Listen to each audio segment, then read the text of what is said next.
Yan po. Hinihiwa ko po yung mga gulay na lulutuin ko. Gulay. Bisaya style po, yung gulay na pinaghalo-halo tapos lalagyan ng nyog. So we are craving for... So yan po yung naisip kong lutuin ngayon kasi maaga po tayo nakauwi. Wala pa akong duty ng afternoon kasi Monday ngayon, so hindi ako full duty. So in fairness po So talagang ibabad lang natin muna to sa tubig kasi madami yung naluto ko kaya may dalawang box pa ako na beans. pang init-init sa susunod na araw kasi nagkikrib po talaga ako ng mga gulay na may masabaw. Kangkong na lang ang ihalo Kaya na. yan. Satisfied naman po ako sa lasa. Hihihi. Parang medyo lang malapit sa dagat.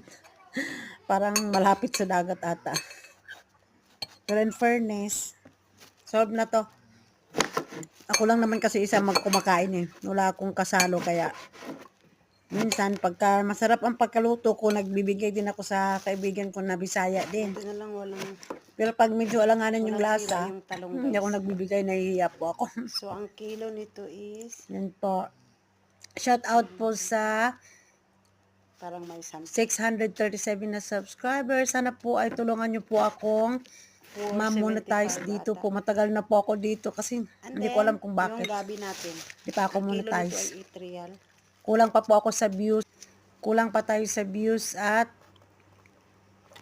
subscriber at saka sa like. Na ito ang Views.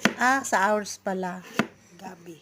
Kaya yan. Pero hopefully, huwag tayong susuko para makatulong naman tayo dun sa mga nangangailangan ng tulong, lalo na yung mga nakikita ko na mga matatanda talaga, no? Yung mga ginataang gulay. Kailangan talaga dapat tulungan na mga tao. Hopefully, inshallah.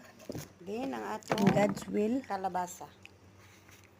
So maraming salamat po sa inyong panonood. Hanggang dito na lang po. Yan, tapos na. Hanggang sa muli.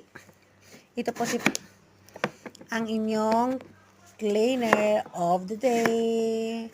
Maraming salamat. Bye-bye. Hiwa kasi ano naman siya ginataan. So,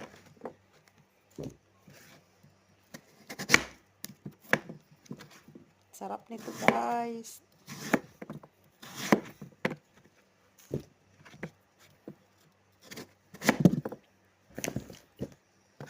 Wala lang okra pero okay na to.